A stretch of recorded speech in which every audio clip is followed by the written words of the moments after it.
د کرونا وبا په 5مه میاشت کې روانه ده او د پریشانۍ خبره دا ده چې په دې کې د سکمي په ځای ورځ تر ورځه نوره تیزي راځي. اسپتالونه د مریضانو ډک دي، ادیرو کې د مړو د ښخېدو ځایونه کمیږي. داسې ادرې نشته چې ورته په ورځ کې 3-4 مړي ښخېدو لا نه راوړی کېږي. په کورونو کې خلک بیمار پراته دي.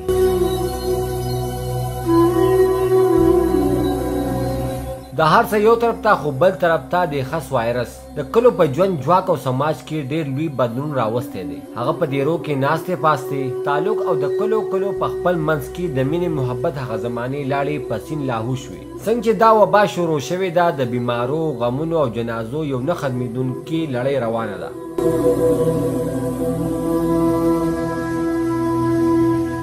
د سوات د ستر ښار منګورې نه په 100 کیلومتره فاصله کې پراته کلي دنګرام، کوکارۍ، جامبیل، چینار او پرونې نه تر کلیله پورې چې پکې په یو وخت په خپلو کې ډېر تګ راتګ وو. په غم خادو کې به داسې حاضرۍ وې لکه چې دا ټول یو کلی وي. اوس د دې کلو اوسېدونکي د یو بل نه ورو ناشنا کېږي او د میل ملاپ نه ډډه کوي. دوی اوس د یو بل د ښه بد نه خبرېږي. یار دوست خو څو هغه خپل خپلوان هم د یو بل کره راشه درشه پرېښودې ده.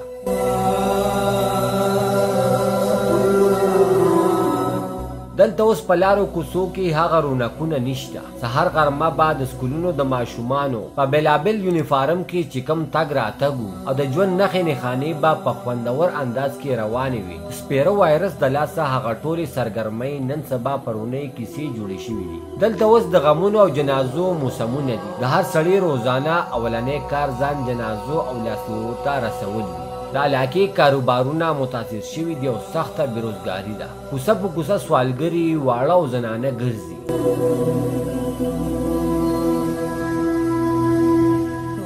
د خپل کلیوال کوکارۍ د سروې مطابق د کوکارۍ او خواوشه علاقو کې کم و بیش 4,000 کورنۍ د دې وبا د لاسه معاشي طور متاثره شوي دي. په دې کې 30% سفیدپوشه خلک په لوی عذاب کې ژوند کوي. د پرایویټ سکولونو د 500 نه زیات استادانو او نور سټاف تنخواګانې بند دي. د 2000 کسانو کاروبارونه متاثر شوي دي. په غرونو کې آباد خلک په ورځ کې 2 وخته وچه ډوډۍ نه مومي او په نهره خېټه اوده کېږي.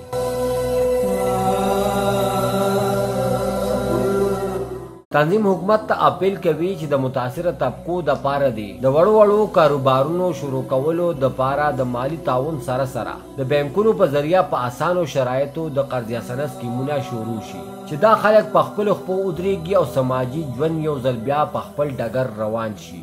سمادنجم پاسون نیوز کوکارۍ سوات.